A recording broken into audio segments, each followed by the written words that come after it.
Hello student, welcome to the Gyan junction. आज हम एक नया सब्जेक्ट स्टार्ट करने जा रहे हैं जो कि है एंटरप्रेन्योरशिप डेवलपमेंट। ये जो सब्जेक्ट है ये basic home science third year यानी कि फिफ्थ सेमेस्टर में है।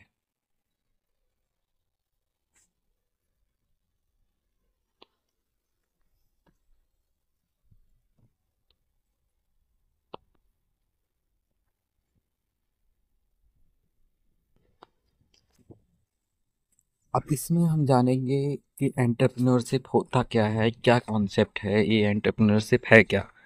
तो entrepreneurship is more than just starting a business, it is creative and dynamic process. Entrepreneurship का मतलब सिर्फ यह नहीं है कि हम सिर्फ एक बिजनेस स्टार्ट करने जा रहे हैं और उसी को हम एंटरप्रेन्योरशिप बोलते हैं। ये एक बहुत ज़्यादा क्रिएटिव और डायनेमिक प्रोसेस है। मतलब डायनेमिक मतलब जो चेंज होती रहती है, फ्लेक्सिबल प्रोसेस है। इसमें क्या होता है, जो व्यक्ति है जिसे हम उद्यमी बोलते हैं, एंटरप्रेन्योर होता है जो व्यक्ति है, वो क्या करता है, अपॉर्चुनिटीज को पहचानता है, अवसरों को पहचानता है। उसके लिए जो रिसोर्सेज चाहिए जैसे रुपया, पैसा, जमीन, लोग, वो सारे रिसोर्सेज इकट्ठे करता है और रिस्क लेता है। रिस्क क्या हो गया, रिस्क का मतलब हो सकता है, ये होता है कि जैसे कोई व्यक्ति जो नया बिजनेस स्टार्ट करने चाह रहा है हो सकता है उसे प्रॉफिट हो सकता है प्रॉफिट ना भी हो। तो बिजनेस में, नए बिजनेस में रिस्क ज़्यादा होता है, जोखिम ज़्यादा हो सकता है। प्रॉफिट एंड लॉस दोनों होने के चांस रहते हैं, हो सकता है वो मुनाफा ना कमा सके। और इनोवेशन करता है, यानी नवीनीकरण, नए नए प्रोडक्ट एंड सर्विसेज डेवलप करता है, नवाचार की ओर जाता है। तो एंटरप्रेन्योरशिप में क्या क्या होगा, तो उद्यमिता यानी कि एंटरप्रेन्योरशिप का मतलब है जब कोई एक व्यक्ति नया बिजनेस स्टार्ट करने जा रहा हो। और वो कैसे स्टार्ट करता है, उसके पहले तो वो आइडिया पहचानेगा, उसके दिमाग में कोई आइडिया आएगा यानी कि अवसर आएगा। तो पहले वो अवसर को पहचानेगा, उसके लिए रिसोर्सेज वगैरह इकट्ठे करेगा, रिस्क लेगा और इनोवेशन करता है, नवीनीकरण यानी नवाचार करता है। तो यही मेन है कॉन्सेप्ट एंटरप्रेन्योरशिप का। तो बेसिकली देखें, एंटरप्रेन्योरशिप में अवसरों को पहचानना हो गया। फिर इसके बाद हम क्या करते हैं, रिसोर्सेज वगैरह चाहिए होते हैं वो इकट्ठे करते हैं। फिर इसके बाद हम क्या करते हैं, इसमें रिस्क वगैरह भी होता है और इनोवेशन की तरफ, नवाचार की ओर ले जाते हैं। तो ये मेन मेन एक्टिविटीज जो होती हैं एक एंटरप्रेन्योर करता है।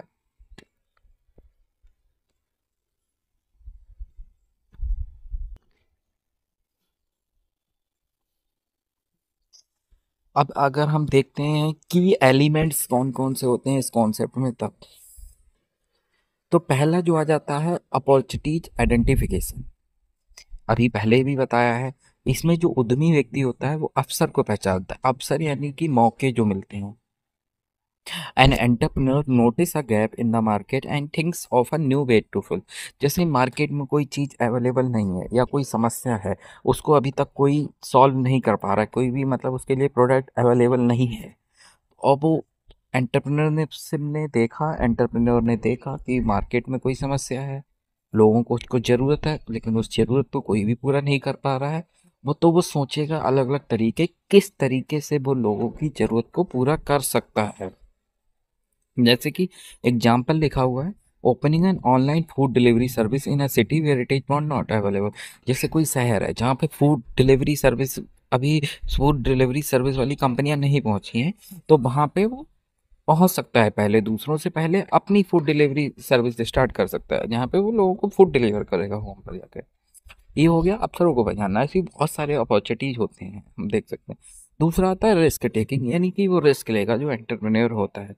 एंटरप्रेन्योरशिप ऑलवेज इन्वॉल्व एंटरप्रेन्योरशिप में हमेशा अनसर्टनिटी होती है, यानी अनिश्चितता बनी रहती है। कैसे कि प्रॉफिट और लॉस दोनों होने के चांस रहते हैं, हो सकता है प्रॉफिट हो सकता है लॉस हो, दोनों की संभावना बनी रहती है।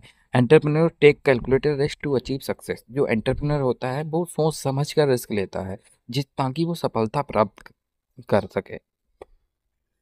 तीसरा जो आ जाता है पॉइंट इसका है कॉन्सेप्ट का, यानी इनोवेशन। इनोवेशन का मतलब होता है नवाचार की ओर ले जाना। कैसे नवाचार की ओर ले जाएंगे, नए नए उत्पाद यानी प्रोडक्ट बनाएंगे या नई नई सेवाएं डेवलप करेंगे, हो सकता है। तो नए प्रोडक्ट या नई फिर सेवाएं डेवलप करके हम कर सकते हैं, जैसे ब्रिंगिंग न्यू प्रोडक्ट, सर्विसेज और processes to the central entrepreneurship. मतलब नए नए प्रोडक्ट या फिर सेवाएं वगैरह विकसित करना। जैसे कि एग्जांपल लिखा हुआ है, switching from traditional shop to e commerce platform. जैसे पहले हम दुकानों पे जाते थे सामान को खरीदने के लिए, जो एक ईंट पत्थर की दुकान बनी होती, वहाँ पे सेल्समैन बैठता था, वहाँ जाके खरीद सकते थे। उसका भी टाइम फिक्स होता था, दिन में ही खरीदते थे, अधिकतर रात वगैरह में नहीं होता था। अब उनको पुरानी जो दुकानें थी उसको हटा दिया गया, किसके द्वारा? ई कॉमर्स प्लेटफॉर्म के द्वारा, जैसे फ्लिपकार्ट हो गया, अमेजोन हो गया। इससे फ़ायदा ये है, हम 24/7 कभी भी कुछ भी खरीद सकते हैं। अगला था रिसोर्स मोबिलाइजेशन, यानी रिसोर्सेज, संसाधनों को वो उपयोग में करता है। जैसे एंटरप्रेन्योर जो होता है, बहुत सारे रिसोर्सेज जैसे कि पूंजी हो गई, लेबर हो गई, रॉ मटेरियल यानी कच्चा माल, और टेक्नोलॉजी वगैरह को एक साथ लाता है, जिससे वो स्टार्ट कर सके और नया एंटरप्राइज कर सके। अगला जो आ जाता है पॉइंट, वैल्यू क्रिएशन। एंटरप्रेन्योर जो होता है वो क्रिएट करता है इकोनॉमिक और सोशल वैल्यू, आर्थिक और सामाजिक वैल्यू क्रिएट करता है। उद्यमिता से केवल लाभ ही नहीं होता, बल्कि समाज को नए समाधान, उद्यमिता से केवल ऐसा नहीं कि प्रॉफिट कमाया जा सके सिर्फ, इससे समाज को भी बहुत सारे नए समाधान मिलते हैं, बहुत रोजगार के अवसर मिलते हैं, और जीवन स्तर में भी सुधार आता है, यानी कि स्टैंडर्ड ऑफ लिविंग जो लोगों का सुधर जाता है, और लोगों को रोजगार यानी कि एम्प्लॉयमेंट पर्पस वगैरह। तो देखो, समाज को भी कई प्रकार के फायदे हो रहे हैं, रोजगार दे रहा है यानी आर्थिक मदद कर रहा है, समाज यानी लोगों का जीवन स्तर सुधारने में मदद कर रहा है। तो ब्रॉडर अंडरस्टैंडिंग में अगर हम देखें,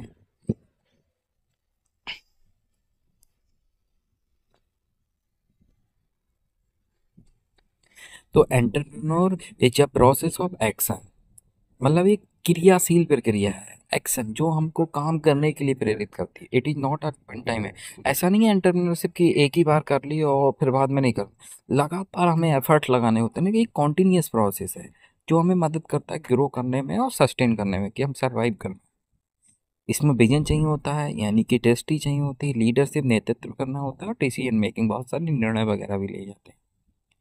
इससे समाज में भी बदलाव आता है, सोशल चेंज आता है, और इकोनॉमिक ग्रोथ यानी कि देश की तरक्की होती है, जीडीपी वगैरह बढ़ने में, और देश जो होता है सेल्फ सेल्फ रिलायंस बनता है, मतलब हम दूसरे देशों पर आश्रित नहीं रहते हैं, इंपोर्ट कम करते हैं हम और एक्सपोर्ट ज़्यादा बढ़ जाता है हमारा।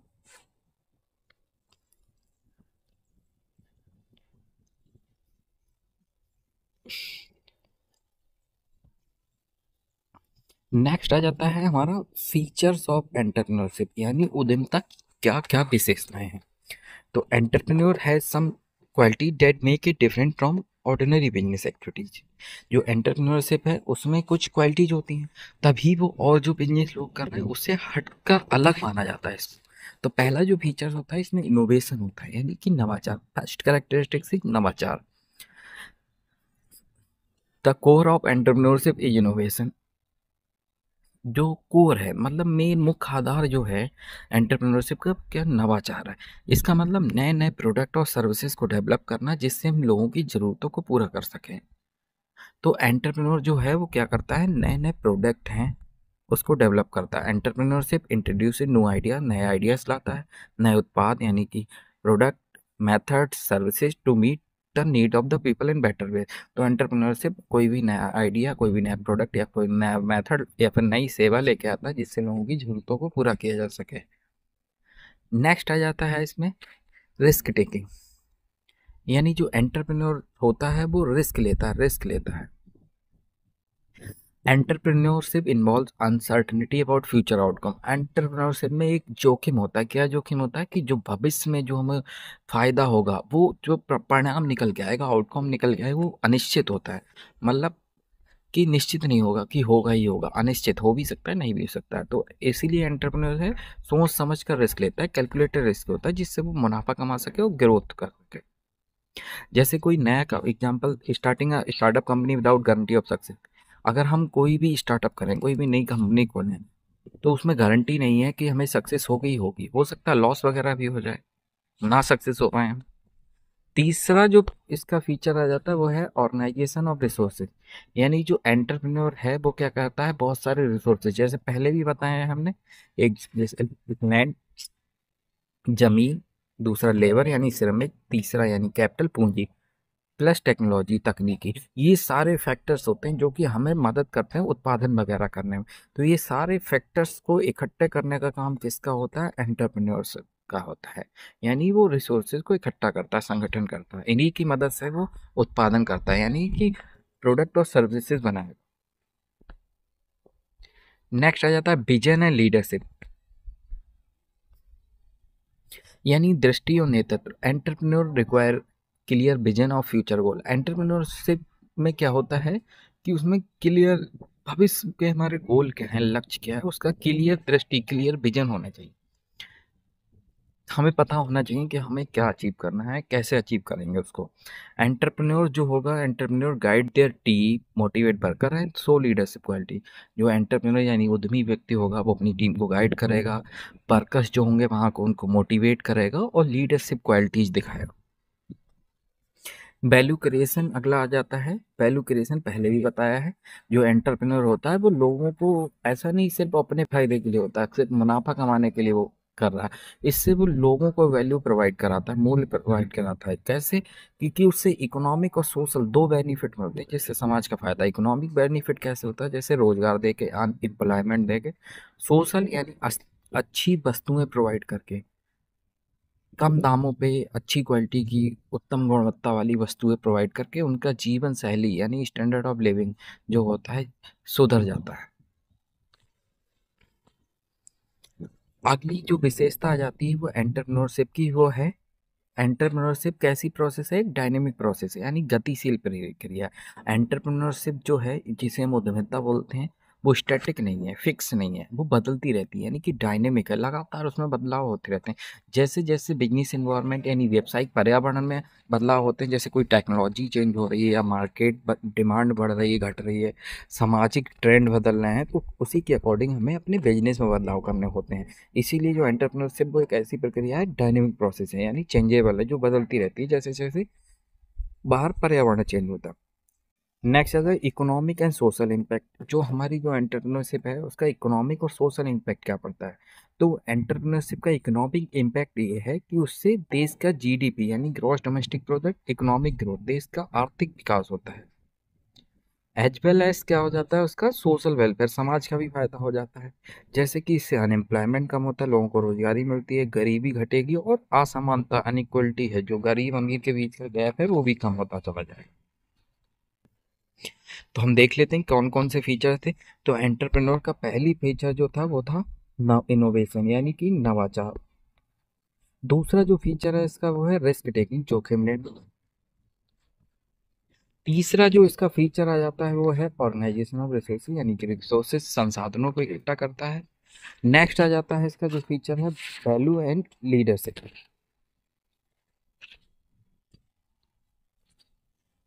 नेक्स्ट अगला फीचर है इसका वैल्यू क्रिएशन।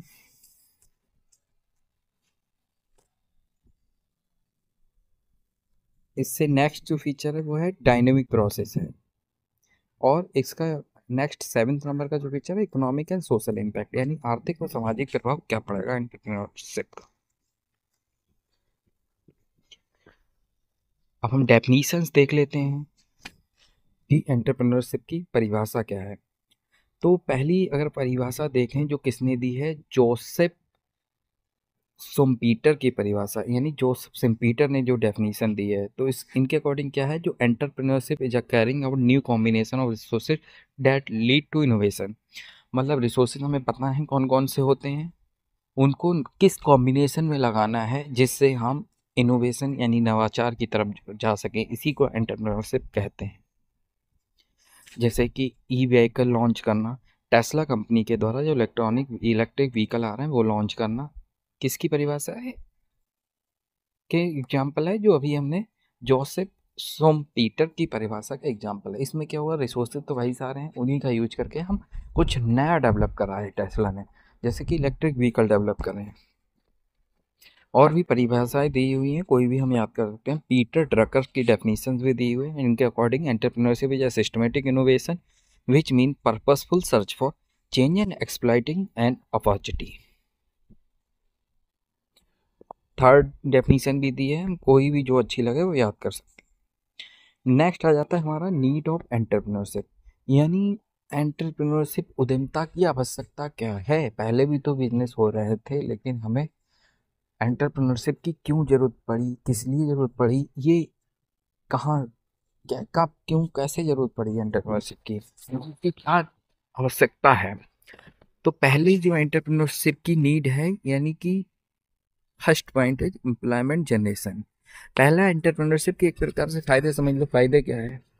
तो ये एम्प्लॉयमेंट जनरेट करके देता है, यानी रोजगार लोगों को प्रोवाइड करता है, जिससे जो देश में बेरोजगारी की समस्या वगैरह होती है वो रिमूव हो जाती है। जैसे कोई भी उद्यमी व्यक्ति होता है वो अपने अंडर में छोटा रोजगार वगैरह भी वो कर रहा है, बिजनेस कर रहा है, तो उसके अंडर में 10 20 50 लोग काम कर रहे होते हैं लोकल एरियाज के, जिससे उनकी बेरोजगारी कम हो जाती है और उनकी आय का उनको एक साधन मिल जाता है। तो एंटरप्रेन्योरशिप से एक तो सेल्फ एम्प्लॉयमेंट से भी बेरोजगारी खत्म हो रही है, और वहाँ लोगों को रोजगार वगैरह भी मिल रहा है, जॉब अपॉर्चुनिटीज वगैरह मिल रही हैं। इससे हमारी जो डिपेंडेंसी गवर्नमेंट रोजगार पे यानी सरकारी नौकरियों पे बनी हुई है वो कम हो जाती है। पहला फायदा एम्प्लॉयमेंट जनरेशन। दूसरा फायदा क्या है इससे, दूसरा फायदा ये है इकोनॉमिक डेवलपमेंट, यानी कि देश की आर्थिक तरक्की में मदद करता है। कैसे करता है, एक तो इससे इन्वेस्टमेंट बढ़ेगा, देश में निवेश बढ़ेगा, प्रोडक्शन बढ़ता है और ट्रेड यानी व्यापार वगैरह बढ़ेगा। इन सारी चीज़ों से क्या होगा, आय वगैरह भी बढ़ती है और देश का आर्थिक विकास होगा। तीसरा जो इम्पोर्टेंट पॉइंट है वो है यूटिलाइजेशन ऑफ रिसोर्सेज, यानी जो एंटरप्रेन्योर होता है वो रिसोर्सेज का पूरी तरीके से प्रयोग करता है। रिसोर्सेज कौन कौन से हो सकते हैं, जैसे हमारे वित्तीय रिसोर्सेज हो सकते हैं, और ह्यूमन रिसोर्सेज हो सकते हैं, और नेचुरल रिसोर्सेज यानी प्राकृतिक संसाधन, वित्तीय संसाधन और मानव संसाधन। इन सारे रिसोर्सेज का पूरी तरीके से यूटिलाइज करता है, यानी कि जो वेस्टेज वगैरह नहीं होते हैं। अगला जाता है इसका नेक्स्ट नीड क्या है, क्या जरूरत है, इनोवेशन एंड क्रिएटिविटी। इनोवेशन मतलब एंटरप्रेन्योरशिप जो होता है वो नवाचार को बढ़ावा देती है, उद्यमता नवाचार की ओर ले जाती है, नए नए प्रोडक्ट डेवलप करते हैं, नई नई सर्विसेज डेवलप करते हैं और नई नई टेक्नोलॉजी का यूज करते हैं, जिससे नवाचार आता है देश में। Next reduction of regional imbalances, यानी कि क्षेत्रीय असमानताओं में कमी कर। अब जैसे कुछ देखते हैं, जैसे दो एरिया हैं, एक दिल्ली है एक है बिहार। तो दिल्ली बहुत ज़्यादा डेवलप्ड हो गया है, बिहार बहुत ज़्यादा अभी अंडर डेवलप्ड, उतना विकास नहीं है। दिल्ली क्यों इतना डेवलप्ड हो गया, क्योंकि वहाँ बहुत सारे एंटरप्रेन्योर्स हैं, वहाँ कंपनियाँ लगी हुई, वहाँ के लोगों को रोजगार मिल रहा है। इससे वहाँ वो एरिया विकसित हो गया, वहाँ infrastructure facility, road, transport, railway, ये सारी चीज़ें अच्छी हैं। इससे क्या हो रहा है, रीजनल इम्बैलेंस आ रहा है देश में, कुछ एरिया बहुत ज़्यादा डेवलप्ड हो रहे हैं, कुछ अंडर डेवलप्ड रह जा रहे हैं। अगर इस एरिया में भी फैक्ट्री लग जाए, यहाँ भी बहुत ज़्यादा फैक्ट्री लग जाए, एंटरप्रेन्योर्स आ जाए, तो यहाँ के लोगों को रोजगार मिलेगा, आय मिलेगी, और यहाँ की जो इंफ्रास्ट्रक्चर, रोड, ट्रांसपोर्ट वगैरह, ये चीज़ें भी सही हो जाएंगी। इससे जो इनके बीच में असमानताएं आ रही थी वो बराबर हो जाएंगी, असमानताएं जो थी वो खत्म हो जाएंगी, अब दोनों बराबर में आ जाएंगे, दोनों डेवलप्ड हो जाएंगे। तो जो पिछड़े रूरल गांव के, देहात के, बैकवर्ड एरियाज हैं, उसमें ये ग्रोथ, वो भी तरक्की की ओर ले जाते हैं। नेक्स्ट आ जाता है improvement in standard of living, लोगों को जीवन स्तर में सुधार। कैसे, जो लोग हैं लोगों के जीवन स्तर में सुधार आ जाता है, जैसे कि उनको रोजगार मिल रहा है या वो स्वरोजगार करते हैं, तो उनकी इनकम भी बढ़ रही है और उनको अच्छी क्वालिटी के गुड्स एंड सर्विसेज मिल रहे हैं, जिससे उनका जीवन में सुधार आता है। तो हम देख लेते हैं नीड्स की क्या जरूरत थी, हमें क्या क्या आवश्यकताएं थी। पहला आ जाता है एम्प्लॉयमेंट जनरेशन, यानी कि रोजगार प्रोवाइड कराता है। दूसरा आर्थिक विकास, इकोनॉमिक डेवलपमेंट में मदद करता है। तीसरा संसाधनों का उपयोग, यानी यूटिलाइजेशन ऑफ रिसोर्सेज वगैरह का पूर्णतः उपयोग। नेक्स्ट आ जाता है इनोवेशन एंड क्रिएटिविटी, नवाचार और रचनात्मक की ओर बढ़ावा देता है। रिड्यूसेस इन रीजनल इम्बैलेंसेस, क्षेत्रीय असमानताओं में कमी करता है। Improvement in standard of living. Next आ जाता है significance of entrepreneurship development in India, मतलब जो एंटरप्रेन्योर है ये यानी उद्यमिता का विकास जो इंडिया में हो रहा है उसके क्या फायदे हो रहे हैं, यानी देश को हमारे क्या फायदा हो रहा है, उसके लिए क्यों जरूरी है, भारत में उद्यमिता का क्या विकास का महत्व, मतलब। तो पहला जो इसका फायदा है, यानी कि पहला जो फायदा है वो प्रमोट सेल्फ रिलायंस, आत्मनिर्भरता को बढ़ावा।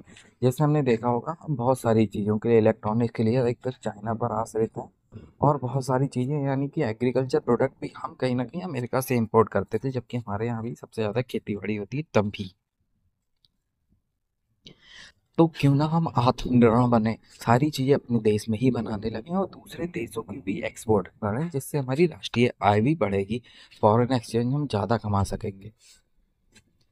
तो ये सेल्फ रिलायंस को बढ़ावा देता है, क्योंकि इससे लोग रोजगार करेंगे, स्वरोजगार करेंगे और चीज़ों का निर्माण करेंगे, और हम जो चीज़ें अपने देश की ज़रूरत तो पूरा करेंगे करेंगे और दूसरे देशों को ही बेचेंगे। यानी कि हमें क्या करना है, इससे इंपोर्ट घटाना है और एक्सपोर्ट को बढ़ाना है। तो इससे क्या होगा, एक्सपोर्ट बढ़ जाएगा, जिससे हम फॉरेन एक्सचेंज कमाएंगे, और इंपोर्ट हमारा घट जाएगा। आयात निर्यात दोनों, आयात घटाना है, निर्यात बढ़ाना है। Promote self reliance. दूसरा आ जाता है इसका एम्प्लॉयमेंट जनरेशन, यानी लोगों को रोजगार मिलता है इससे।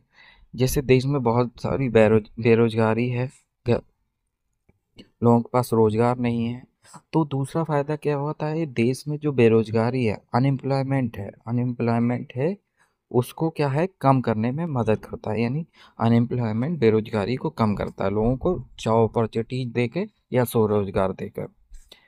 तीसरा जो आ जाता है इसका फायदा है, इंक्रीजिस स्मॉल एंड मीडियम एंटरप्राइज, मतलब लघु एवं मध्यम उद्योगों हैं को प्रोत्साहन मिलता है। एंटरप्रेन्योरशिप जो होता है वो सपोर्ट करता है MSME, medium small, micro small medium enterprises which form the backbone of India. जो छोटे छोटे लघु उद्योग हैं या मीडियम उद्योग हैं, वो सारे क्या हैं, बैकबोन है किसके, इंडियन इकोनॉमी के। अब ये जो एंटरप्राइज खोली हैं, इससे क्या हो रहा है, इंडस्ट्रियलाइजेशन में मदद मिल रही है, एक्सपोर्ट को बढ़ावा मिलता है और रीजनल डेवलपमेंट यानी क्षेत्रीय विकास वगैरह भी होता है।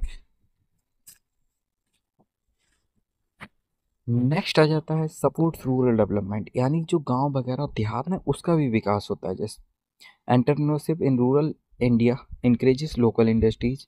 जो एंटरप्रेन्योरशिप का क्या है, जो रूरल एरिया यानी गांव के देहात एरिया में जो लोकल इंडस्ट्रीज हैं या खेती बाड़ी के आश्रित जो बिजनेसेस हैं या छोटे उद्योग हैं, कॉटेज इंडस्ट्रीज हैं, इन सबको बढ़ावा मिलता है, डेवलप करा जा सकता है इनको।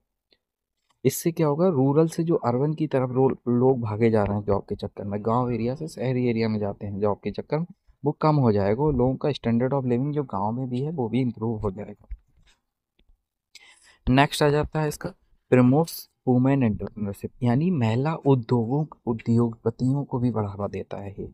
Entrepreneurship development empowers women by giving them opportunity to start business. Entrepreneurship है, उससे क्या करता है, लोगों को यानी महिला सशक्तिकरण में मदद करता है। कैसे, उनको अवसर देता है कि वो भी बिजनेस वगैरह स्टार्ट कर सकते हैं। इससे क्या होगा, जो समाज जेंडर इक्वलिटी है, यानी मेल एंड फीमेल के बीच में समानता को भी बढ़ावा मिलेगा, और इससे देश को सामाजिक और आर्थिक लाभ भी होगा, सोशल एंड इकोनॉमिक डेवलपमेंट भी होगा, आर्थिक विकास भी होगा। इंक्रीजेस इनोवेशन एंड टेक्नोलॉजी, ये पहले भी देखा है कि नवाचार और तकनीकी को बढ़ावा देता है। नेक्स्ट आ जाता है increase export and foreign exchange. जैसे जितने ज़्यादा हमारे देश में बिजनेस होंगे, बहुत सारे बिजनेस होंगे, तो उससे हम अपने देश की जो प्रोडक्ट एंड सर्विसेज की ज़रूरत है उसको तो पूरा कर ही सकते हैं। जब एक्स्ट्रा उत्पादन होने लगेगा तो हम दूसरे देशों में उसको एक्सपोर्ट करने लगेंगे। जब एक्सपोर्ट कर देंगे तो वहाँ से हम फॉरेन एक्सचेंज यानी विदेशी मुद्रा वगैरह, डॉलर वगैरह कमाएंगे, जिससे देश का और विकास होगा। तो इससे क्या होता है, इंक्रीज एक्सपोर्ट, एक्सपोर्ट बढ़ते हैं, हम फॉरेन एक्सचेंज भी बढ़ता है, हमारा विदेशी मुद्रा में वृद्धि होती है।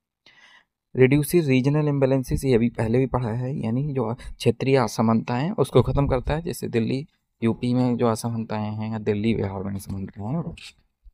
नेक्स्ट आ जाता है प्रमोट सोशल चेंज, यानी सामाजिक परिवर्तन को भी बढ़ावा देता है। Entrepreneurship development addresses social problem like poverty. जो एंटरप्रेन्योरशिप, अगर उद्यमिता का विकास हो रहा है, उससे बहुत सारी जो समस्याएं हैं वो सॉल्व हो जाती हैं, सामाजिक समस्याएं, जैसे कि गरीबी का हो गया, बेरोजगारी हो गई और अनइक्वलिटी हो गई, मेल फीमेल में जो असमानता है। Entrepreneurs play a vital role in improving community welfare, overall quality of life. Entrepreneurship में बहुत ज़्यादा इंपॉर्टेंट रोल प्ले करते हैं, जिससे कि जो समाज है, कम्युनिटी है, उसका भला हो सके और क्वालिटी ऑफ लाइफ, जीवन स्तर सुधर सके, उनकी जो जीवन की गुणवत्ता में सुधार आ सके। नेक्स्ट आ जाता है फोस्टर सस्टेनेबल डेवलपमेंट, यानी सशक्त विकास को प्रोत्साहन। Entrepreneurship encouraging eco friendly innovators, green businesses and responsible production practices. Entrepreneurship कहता है कि हमें समाज को, नेचर को ध्यान में रखते हुए बिजनेस करना है। ये इको फ्रेंडली इनोवेशन, यानी जैसे इलेक्ट्रिक व्हीकल वगैरह हैं जिससे प्रदूषण वगैरह कम हो रहा है, इसको बढ़ावा देता है। ग्रीन बिजनेस यानी जो इन्वायरमेंट, ऐसे बिजनेस जो इन्वायरमेंट को नुकसान पहुंचाएं ना पहुंचाएं, प्लास्टिक वगैरह का यूज नहीं करना है। रिस्पॉन्सिबल प्रोडक्शन प्रैक्टिसेस, मतलब प्रोडक्शन भी कर रहा है वो जिम्मेदारी के साथ कर रहा है, ऐसा नहीं जो वेस्ट निकल रहा है उसको पानी में डाल दे रहे हैं, या फिर दूषण निकल रहा है उसको एयर में छोड़ दे रहे हैं, पॉलीथीन का यूज कर रहे हैं, ये सारी चीज़, ये सब एंटरप्रेन्योरशिप खत्म करता है। जिससे क्या होगा, देश में सस्टेनेबल डेवलपमेंट होगा, सस्टेनेबल ग्रोथ होगी इंडिया में।